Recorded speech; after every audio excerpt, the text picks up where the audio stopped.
CM Revanth sir Telangana తల్లి విగ్రహం మార్చుడు మీద తొలిసూరి అగ్గై మండిపడ్డాడు మాజీ సీఎం కేసీఆర్ సారు. అసలు చరిత్ర తెలుసా ముఖ్యమంత్రి నీకు? తెలంగాణ తల్లి అనే భావన జనాల పట్ల ఎవ్వలు ఎప్పుడు తీసుకొచ్చిండ్రో కొద్దిగా తెలుసా? నా మీద పగతోటి పిచ్చి పనులు ఎందుకు చేస్తున్నావు అనుకుంటా గరమైండు. తెలంగాణ అస్తిత్వము ప్రజల ఆంక్షల గురించి ఏంగింత సోయిలేని ముఖ్యమంత్రి ఈ రేవంత్ రెడ్డి. ఉత్త రాజకీయ స్వార్థంతో కేసీఆర్ మీద కక్షతోటి పిచ్చి పనులు చేసుకుంటా పోతుండని ఎర్రవెల్లిలో పెట్టిన పార్టీ లీడర్ల మీటింగ్ లా ఏడికాడ సీఎం ను ఉతికారేసిండు కేసీఆర్ సారు. తెలంగాణ తల్లి మార్పు అనేది పిచ్చికి పరాకాష్ట అందుమెత్తి పోసిండు. తెలంగాణ తల్లి అంటే కేసీఆర్ది కాదు, యావత్ తెలంగాణ సమాజానిది. 70 ఏండ్ల కిందనే దాశరథి, రావెల్ల వెంకటరామారావు అసొంటి తెలంగాణ కవులు తెలంగాణ తల్లి గురించి కీర్తించిండ్రు. ఈ సంగతి ప్రభుత్వానికి దాన్ని నడుపుతున్న మూర్ఖులకు తెలియదు. కేసీఆర్ పెట్టిండని కేసీఆర్ ఆనవాళ్ళు లేకుండా చేయాలని పిచ్చిలేసిందాలకని మండిపడ్డాడు. నిజాం పాలన మీద తిరుగుబడ్డ నాటి తెలంగాణ కవి దాశరథి నా తెలంగాణ తల్లి కంజాతవల్లి అని కీర్తించిర్రు. అదే విధంగా నా తల్లి తెలంగాణరా వెలలేని నందనోద్యానమురా అంటూ రావెల్ల వెంకటరామారావు వంటి గొప్ప కవులు తెలంగాణ తల్లి భావనను ముందుకు తెచ్చిండ్రు. వాళ్ళు చేసిన కృషి తెలంగాణ సాంస్కృతిక అస్తిత్వం మీద పాయిరాన్ని పెంచింది. అదే టైంలో ఉమ్మడి మద్రాసు రాష్ట్రంలో ఉన్న ఆంధ్ర ప్రాంతం ప్రత్యేక ఆంధ్ర కోసం పోరాటాలు నడిపింది.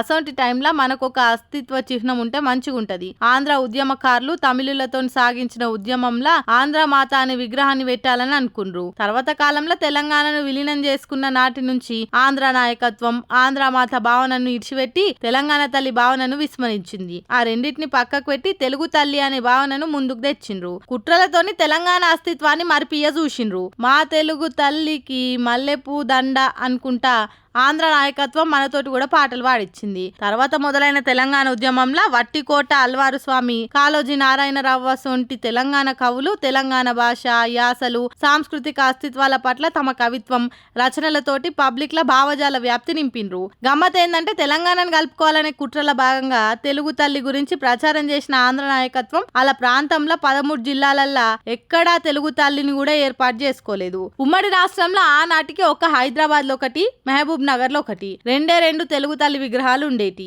అంతగా తెలుగు తల్లి గురించి తప్పిస్తున్న మీరు విగ్రహాలు ఎందుకు పెట్టుకోలేదని అక్కడి ప్రాంత కవులను రచయితలను నేను నిలదీసిన. దాంతోనే అప్రమత్తమైన నాటి ఉమ్మడి పాలకులు తిరుపతిలో తెలుగు తల్లి పేరుతోటి విగ్రహాన్ని ఏర్పాటు చేసుకుర్రు. విజయవాడలో ఉన్న విగ్రహాన్ని చాలా మంది తెలుగు తల్లి అనుకుంటారు గాని ఆ విగ్రహం కృష్ణవేణి, కృష్ణమ్మ నది తల్లి విగ్రహం అని కేసీఆర్ సారు పూసగుచ్చినట్టు చరిత్ర అంతా చెప్పుకొచ్చిండు. ఈ సంగతి అస్సలైన వాళ్ళకేమని తెలిస్తే మంచిగుండు. ఆ తెలవకనే కదా గిసొంటి పనులు చేస్తుండ్రని మండిపడుతుండ్రు చరిత్ర తెలిసినోళ్ళు.